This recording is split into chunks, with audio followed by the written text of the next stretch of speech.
ആകാശത്തിന് എന്തെങ്കിലും ഒരു മാറ്റം വന്നാൽ, അഥവാ മേഘങ്ങളൊക്കെ ഒരുമിച്ച് കൂടുന്നതൊക്കെ പ്രവാചകൻ കണ്ടാൽ നബി സല്ലല്ലാഹു അലൈഹി വസല്ലമയുടെ നിറം മാറുമെന്നാണ്. പരിഭ്രമമുണ്ടാകും, പേടിയുണ്ടാകും, ഭയമുണ്ടാകും. ഇത് അള്ളാഹുവിന്റെ ശിക്ഷയാണോ? ഈ ശിക്ഷയിലൂടെ ഈ നാട് നശിപ്പിക്കപ്പെടുമോ? നാട്ടുകാർ നശിപ്പിക്കപ്പെടുമോ? പലർക്കും മരണം സംഭവിക്കുമോ? അള്ളാഹുവിന്റെ റസൂൽ ഭയപ്പെട്ടിരുന്നു. അള്ളാഹുവിന്റെ റസൂൽ അങ്ങനെയായിരുന്നു എന്നാണ്. മഴമേഘങ്ങൾ കണ്ടാൽ പ്രവാചകന്റെ ഭയമായിരുന്നു. അതൊരു ശിക്ഷയാണോ എന്നുള്ള ഭയം. അത്തരത്തിലുള്ള ഭയപ്പാടുകൾ നമുക്കും വേണം. അള്ളാഹു സുബ്ഹാനഹു വ തആല നമ്മെ രക്ഷിക്കാൻ കഴിവുള്ളവനാണ്.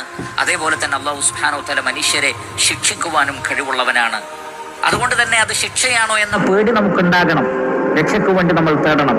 എന്നാൽ ഫഇദാ മതറത് സുരിയ അൻഹു, എന്നാൽ നന്നായി മഴ പെയ്തു കഴിഞ്ഞാൽ അതൊരു പരീക്ഷണമല്ല, ഒരു നാശമല്ല എന്ന് തോന്നിക്കഴിഞ്ഞാൽ അപ്പോൾ മാത്രമാണ് അള്ളാഹുവിന്റെ റസൂലിന് സന്തോഷമുണ്ടാവാറുള്ളത്. ഫഅറഫ്തു ദാലിക ഫീ വജ്ഹിഹി, ആ സന്തോഷം പ്രവാചകൻ